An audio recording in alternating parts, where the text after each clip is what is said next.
এই মুহূৰ্তৰ সময় প্ৰত্যেকগৰাকী জনসাধাৰণলৈ দিবলৈ ওলাইছো ডাঙৰ খবৰ। আজি হৈছে 17 জানুৱাৰী। আজি অসমৰ লাখ লাখ দুখীয়াসকললৈ কেইখনমান চৰকাৰী আঁচনি লৈ দিবলৈ ওলাইছো ডাঙৰ খবৰ। তো যিসকল মানুহে ভিডিঅ'টোত ক্লিক কৰিছে অনুগ্ৰহ কৰি ভিডিঅ'টো স্কিপ নকৰি প্ৰথমৰ পৰা শেষলৈ চাই থাকিব, কিয়নো এইটো ভিডিঅ'ৰ মাজত কৃষকসকলৰ পৰা আৰম্ভ কৰি মহিলাসকললৈ কেইখনমান গুৰুত্বপূৰ্ণ খবৰ প্ৰদান কৰিম। অনুগ্ৰহ কৰি ভিডিঅ'টো স্কিপ নকৰি প্ৰথমৰ পৰা শেষলৈ চাই থাকিব। লগতে মোৰ চেনেলত নতুন হ'লে প্লিজ চেনেলটো ছাবস্ক্ৰাইব কৰি মোৰ লগত থাকিব। তো বলক ভিডিঅ'টো আৰম্ভ কৰি আজিৰ প্ৰথমটো গুৰুত্বপূৰ্ণ খবৰৰ বিষয়ে বিস্তাৰিত জানি লওক। আজিৰ প্ৰথমটো গুৰুত্বপূৰ্ণ খবৰ হ'ল কৃষকসকলৰ বাবে। তো আপোনালোকে মোবাইল স্ক্ৰীনত চাব পাৰিছে কৃষকসকলৰ বাবে এনেকুৱা এখন আপডেট ইতিমধ্যে আমাৰ হাতত আহি পৰিছে। তো ইয়াতে কি লিখা আছে বিতংভাৱে পঢ়ি আপোনালোকক বুজাই দিছোঁ। তো ইয়াতে লিখা আছে বিভিন্ন প্ৰাকৃতিক দুৰ্যোগৰ ফলত হোৱা শস্যৰ ক্ষতিৰ পৰা কৃষকসকলক সুৰক্ষা প্ৰদানৰ বাবে প্ৰধানমন্ত্ৰী ফচল বীমা যোজনা আঁচনি। তো ভাৰত চৰকাৰে কৃষকসকলক আৰ্থিক সহায় প্ৰদানৰ লক্ষ্যৰে ঘোষণা কৰিছে প্ৰধানমন্ত্ৰী ফচল বীমা যোজনা আঁচনি। এইখন আঁচনিৰ জৰিয়তে যিসকল কৃষকে খেতি বাতি কৰে সেইসকল কৃষকে নিজৰ খেতি বাতিৰ ক্ষতিপূৰণ লাভ কৰিব। তো তাৰপিছত আৰু কি লিখা আছে পঢ়ি আপোনালোকক শুনাই দিছোঁ।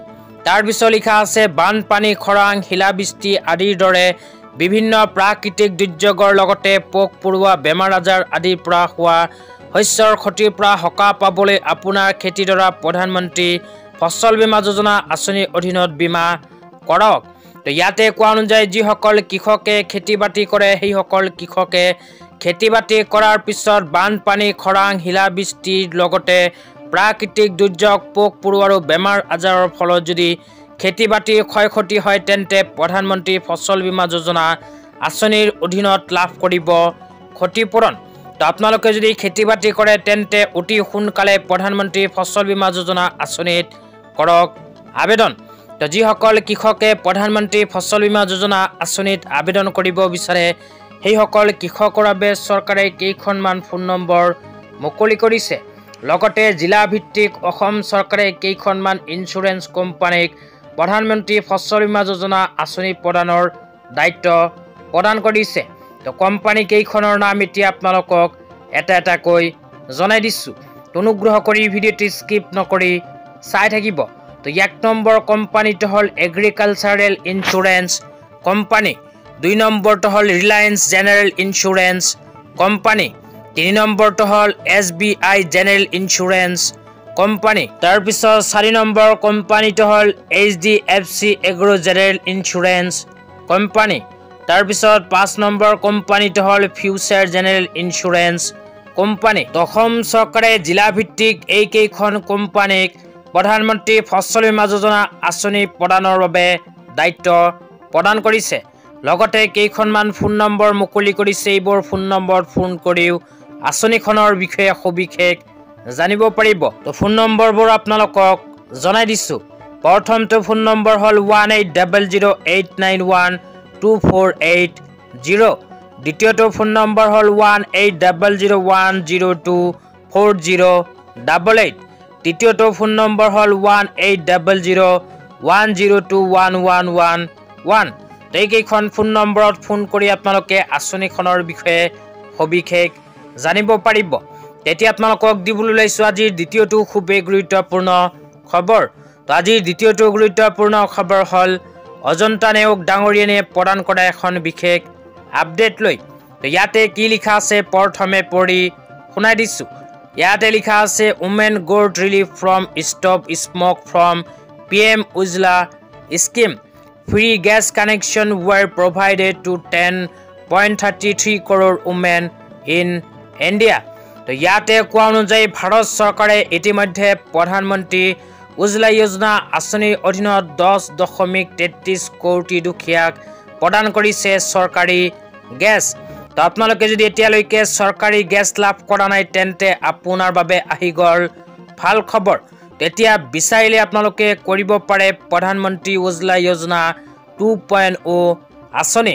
তো যিসকল মানুহে এতিয়ালৈকে চৰকাৰী গেছ পোৱা নাই সেইসকল মানুহক ভাৰত চৰকাৰে নতুনকৈ চৰকাৰী গেছ প্ৰদানৰ বাবে ঘোষণা কৰিছে প্ৰধানমন্ত্ৰী উজ্জ্বলা যোজনা 2.0 আঁচনি এইখন আঁচনি যদি আবেদন কৰিব বিচাৰে তেন্তে আপোনালোকৰ থাকিব লাগিব ৰেচন কাৰ্ড তো ৰেচন কাৰ্ড থাকিলে প্ৰধানমন্ত্ৰী উজ্জ্বলা যোজনা 2.0 আঁচনিত কৰিব পাৰিব আবেদন তো আবেদন কৰাৰ পিছত আপোনালোকক ভাৰত চৰকাৰে সম্পূৰ্ণ ফ্ৰীতে প্ৰদান কৰিব চৰকাৰী গেছ তো আপোনালোকে যদি এতিয়ালৈকে চৰকাৰী গেছ পোৱা নাই আৰু লগতে চৰকাৰী গেছৰ বাবে নতুনকৈ আবেদন কৰিব বিচাৰে তেন্তে এইটো ভিডিঅ'ৰ কমেন্ট বক্সত কমেন্ট কৰি জনাই দিবলৈ নাপাহৰিব তেতিয়া আপোনালোকক দিবলৈ ওলাইছো আজিৰ তৃতীয়টো খুবেই গুৰুত্বপূৰ্ণ খবৰ তো আজিৰ তৃতীয়টো গুৰুত্বপূৰ্ণ খবৰ হ'ল ই শ্ৰম কাৰ্ড লৈ তো আপোনালোকে মোবাইল স্ক্ৰীনত চাব পাৰিছে ই শ্ৰম কাৰ্ড লৈ এনেকৈ এখন আপডেট ইতিমধ্যে আমাৰ হাতত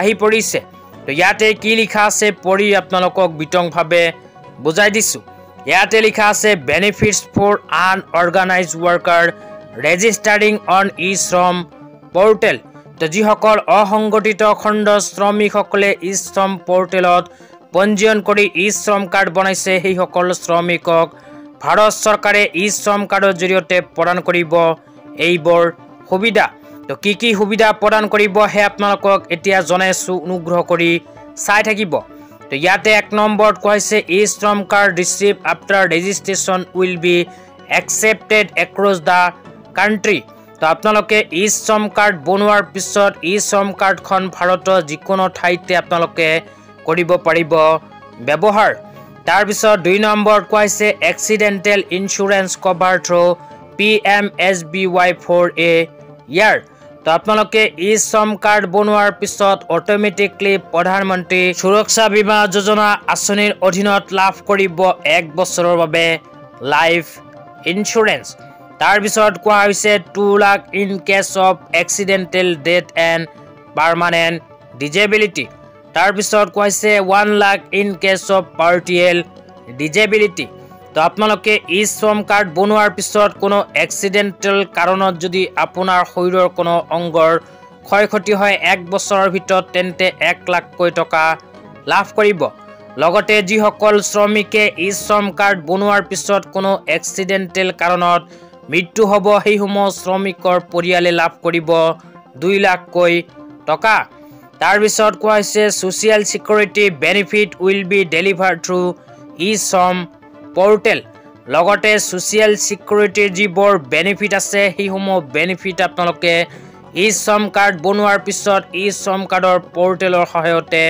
কৰিব পাৰিব আবেদন তাৰ পিছত একেবাৰে শেষত কোৱা হৈছে helpful for central and state government while providing assistance during calamities and pandemic একেবাৰে শেষৰ আপডেটটো হ'ল গুৰুত্বপূৰ্ণ আপডেট তো ইয়াতে কোৱা অনুযায়ী আপোনালোকে ই শ্ৰম কাৰ্ড বনোৱাৰ পিছত যদি আপোনালোকৰ অঞ্চলত বা গোটেই ভাৰতবৰ্ষত কোনো জৰুৰীকালীন অৱস্থা সৃষ্টি হয় যেনে কৰোনাৰ সময়ত যেনেকুৱা ভাৰত স্তব্ধ হৈ পৰিছিল অসম স্তব্ধ হৈ পৰিছিল তেনেকুৱা পৰিস্থিতি যদি আকৌ সৃষ্টি হয় তেন্তে ই শ্ৰম কাৰ্ডৰ জৰিয়তে আপোনালোকে নিজৰ বেংক একাউণ্টত ডাইৰেক্টলি ভাৰত চৰকাৰ আৰু অসম চৰকাৰৰ ফালৰ পৰা লাভ কৰিব পাৰিব আৰ্থিক সাহায্য তো যিসকল মানুহে এতিয়ালৈকে ই শ্ৰম কাৰ্ড বনোৱা নাই সেইসকলে যদি নতুনকৈ ই শ্ৰম কাৰ্ড কেনেকৈ আবেদন কৰিব লাগে শিকিব বিচাৰে তেন্তে এইটো ভিডিঅ'ৰ কমেন্ট বক্সত কমেন্ট কৰি